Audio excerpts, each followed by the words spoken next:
Hello again everyone, and welcome to another video by me, Olle Cedersund. It's good to see you again.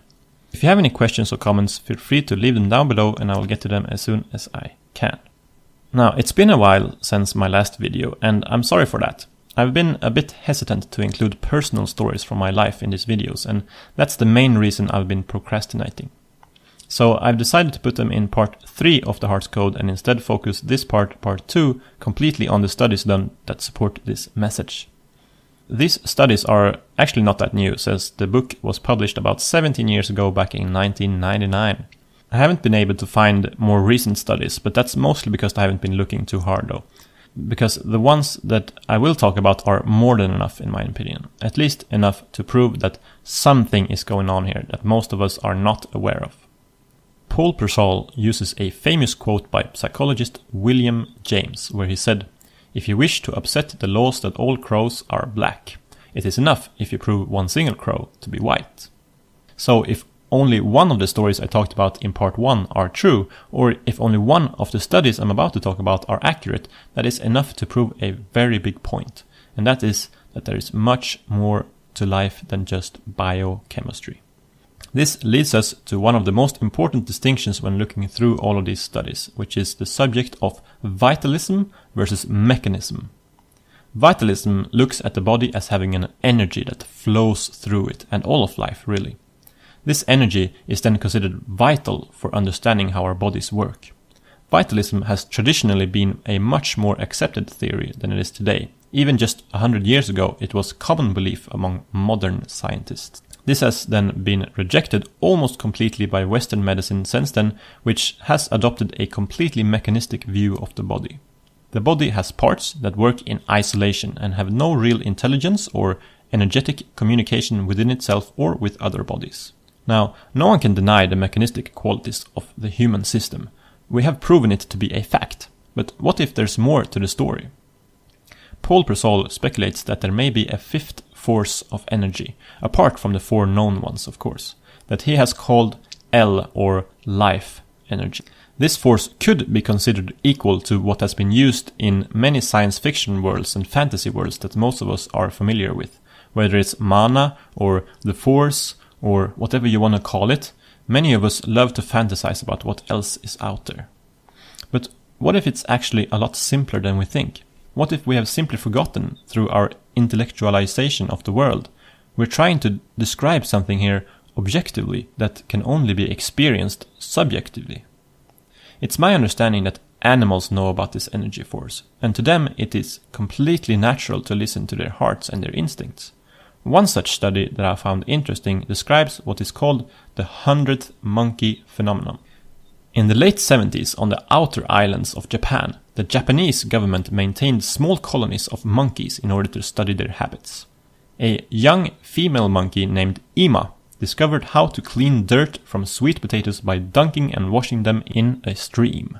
She taught this skill one at a time to several other monkeys, and suddenly, after 100 monkeys had learned Ima's potato washing technique, every monkey in the entire colony was observed as being able to use her skill without any direct interaction with her or any of her students. Ima's skill spread quickly to other islands and even to the mainland, even though the potato washing monkeys had never been sent there. Biologist Lyle Watson wrote that Ima's skill seems to have jumped natural barriers of time and space. Cells have been studied to have similar effects as well. In 1993, the United States Army Intelligence and Security Command, INSCOM, directed an experiment where they scraped white blood cells from the mouth of a volunteer.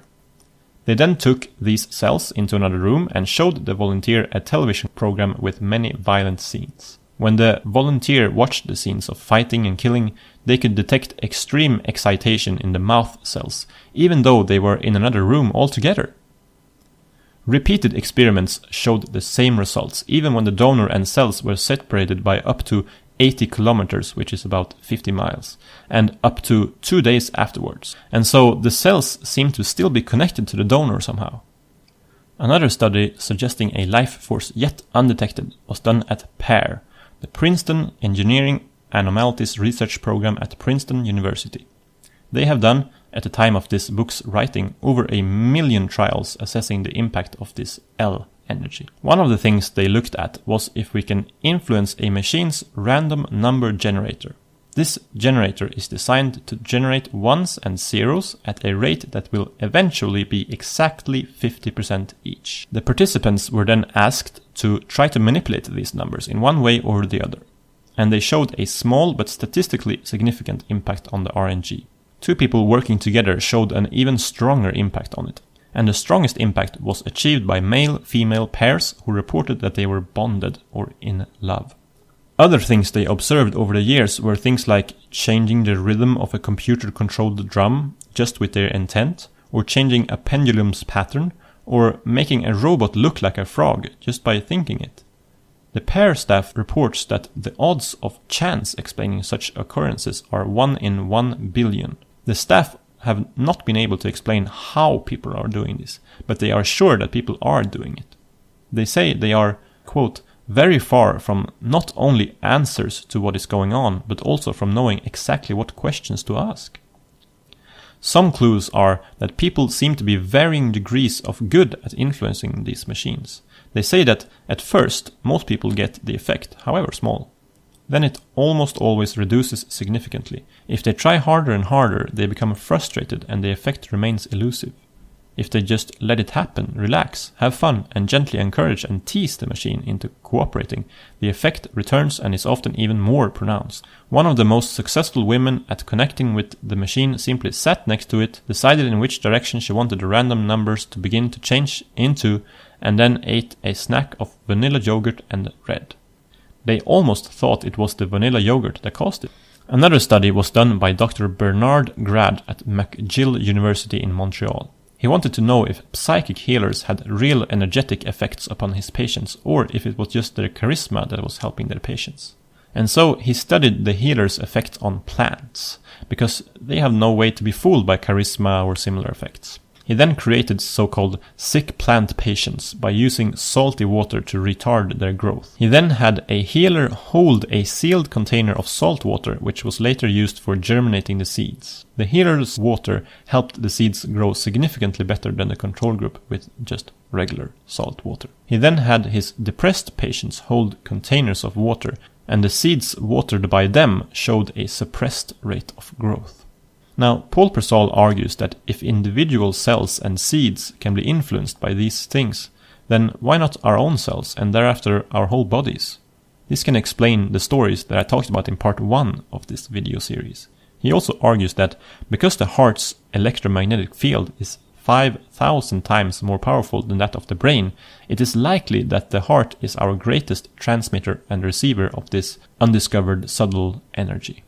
He then talks about studies done on children. For example, one study where they looked at over 600 4-month-old children to see if they seemed to have a soft heart or a more hardened heart, and they could quite easily categorize them into one of those categories.